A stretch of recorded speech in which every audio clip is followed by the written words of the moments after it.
ఈ సాహిత్య సమావేశానికి అధ్యక్షుడు వహిస్తున్న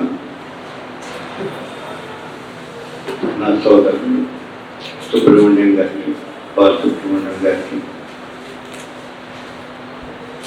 జిల్లాలో ఎవరి పేరు తెలిసినా తెలియకపోయినా సంఖ్యామూర్తి మేడం పేరు అందరికీ పరిచయమై ఉంటుంది. ఆమెకు ప్రత్యక్షంగా ఆమెతో పరిచయం లేకపోయినా న్యూస్ పేపర్స్లో కానీ, టీవీలో కానీ, మాధ్యమాల్లో కానీ మనం చూస్తూ ఉంటాము, వింటూ ఉంటాము. చిన్న విషయం కాదు. ఆమె అనంతపురంలో కొన్ని దశాబ్దాల పాటు నిలబడి ఇక్కడ అనంతపురం పౌర జనులకు, బాలలకు, బాలికలకు భరతనాట్యము, సంగీతము నేర్పడం అనేది చాలా చాలా గొప్ప విషయము, గుర్తించాల్సిన విషయము, గౌరవించాల్సిన విషయం. ఆ తర్వాత పేరిందేవి మాకు ఇంటి స్నేహితులు, ఫ్యామిలీ ఫ్రెండ్స్. మాకు పేరిందేవి, యాక్టర్ శ్రీనివాస్ అంటే. అదేవిధంగా నవరత్నాలు ఎప్పుడు పరిచయం అంటే 50 ఏళ్ల కిందట 50 ఏళ్ల కిందట ఆశావాద ప్రకాశరావు గారు రాయల కళాగోష్ఠి అనేది నిర్వహిస్తూ ప్రతి ఆదివారము అక్కడికి ఎంతమంది వస్తే అంతమందితో 50 మంది వచ్చినారా సరే, 5 మంది వచ్చినారా సరే, ఆ విధంగా కొన్ని దశాబ్దాల పాటు అయిన రాయల కళాగోష్ఠి నిర్వహిస్తుంటే ఆ రాయల కళాగోష్ఠిలో మొట్టమొదట ముఖ పరిచయం కలిగిన వ్యక్తి షేక్ కమ్ముదు నక్రేశ్వర్ గారు. ఆయనతో నాకు 50 ఏళ్ల సావాసం. ఈ 50 ఏళ్ల సావాసంలో కూడా నేను గమనించింది ఏమిటంటే, ఆయనకు తెలియదు మాట్లాడటం, ఎందుకంటే తెలిసినట్లుగా మాట్లాడటం అనేది నేను ఎప్పుడు చూడలేదు. పైగా ఆయన యువతనే వ్యతిరేకించవలసి వస్తే బాటగా కాకుండా మెత్తగా, సున్నితంగా తన మనసులోనే వ్యతిరేకించుకొని వాళ్లకు తగ్గట్టుగా నడుచుకునే వ్యక్తి షేక్ కమ్ముదు నక్రేశ్వర్ గారు.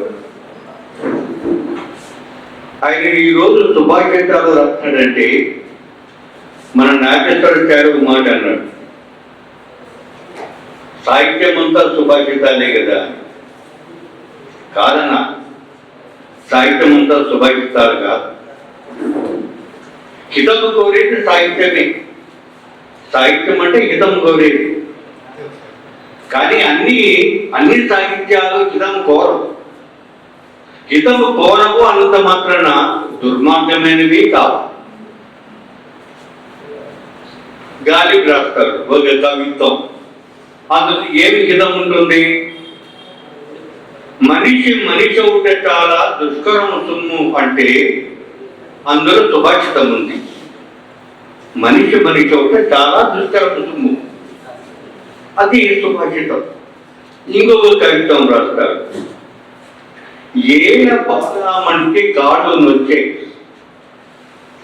ఏల బాలామణికి కాళ్ళు నొచ్చే, రాత్రి ఎవరి స్వప్న సీమలకు ఎగవచ్చే. ఇందులో సుభాషితం ఉండదు, అనుభూతి ఉంటుంది. అన్ని సుభాషితాలు సాహిత్యమే, కానీ సాహిత్యం అంతా కూడా సుభాషితాలు కావు. కాబట్టి కమ్మదుర్రు నక్రేశ్వర్ గారు రాసిన సుభాషితాలన్నీ సాహిత్యమే. అందులో ఒప్పుకోవడానికి నిరాకరించడానికి ఏమీ లేదు. ఇక్కడ మా సోదరుడు సుబ్రహ్మణ్యం గారు ఉన్నారు, ఆయనకు చాలా విషయాలు సాహిత్యం గురించి చాలా విషయాలు తెలుసాయి. ఇట్లాంటి వాళ్ళ దగ్గర కూడా మేము నేర్చుకున్న వాళ్ళం. ఈయన దగ్గర కాదు, ఈయన అక్కడ తిన్నవాడు. కమ్ముదూరు నబీరసోలు అందరూ పుస్తకం తిప్పేస్తూ ఉంటే నాకు ఒక ఎంత చమత్కారంగా కనిపించిందంటే ఒక విషయం ఇట్లా రాస్తాడు.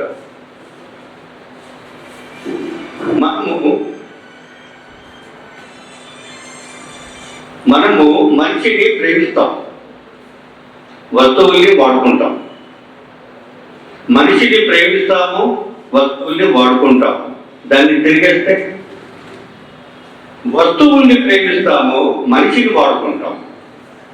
అంటే ఇంత సూక్ష్మంగా తుపాకీస్తాలో వేయడం అనేది ఈ కాలంలో పాఠశాల పిల్లలకు, ముఖ్యంగా పాఠశాల పిల్లలకు చాలా చాలా అవసరమైన విషయం.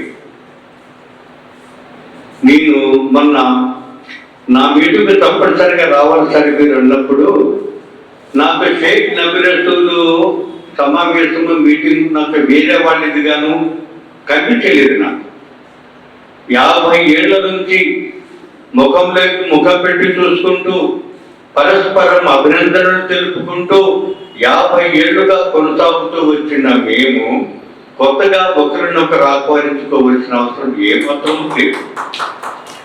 షేక్ నబీరసోలు సమావేశానికి, ఆవిష్కరణకి రావడం అనేది ఈ బండి నారాయణ స్వామికి చాలా చాలా సంతోషము, చాలా చాలా గౌరవప్రదం. ఆయన చుట్టూ ఉన్నప్పుడు లాస్ట్ వీక్ ఒక వార్త వినాల్సి వచ్చింది, ఒక దుర్వార్త.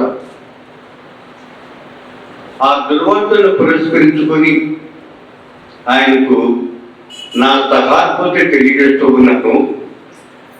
ఒక్క ప్రతిపాదన ఏమిటంటే, మనము కౌలుకు సంతాప సభ పెడతాం, రచయితలకు సంతాప సభలు పెడతాం, గొప్పవాడు చనిపోతే సంతాప సభలు పెడతాం. నిజంగా దుఃఖపడే సంతాపం తెలుపుతామా అంటే శంకించవలసినదే. కానీ ఈరోజు మన పక్కన కూర్చున్న నబీరసోలు ఒక చెట్టంత కొడుకుని కోల్పోయినప్పుడు మనం తప్పనిసరిగా 3 నిమిషాల పాటు సంతాప సూచకంగా ఆయన దుఃఖానికి మన చేసినంత ఓదార్పుగా నిశ్శబ్దంగా పాటిస్తే బాగుంటుందని అధ్యక్షుల వారికి వినిపించుకుంటూ ఉన్నాం. కాబట్టి ఇంతటితో నా ఉపన్యాసం ముగిస్తూ అధ్యక్షుల వారికి తెలియజేస్తున్నాను.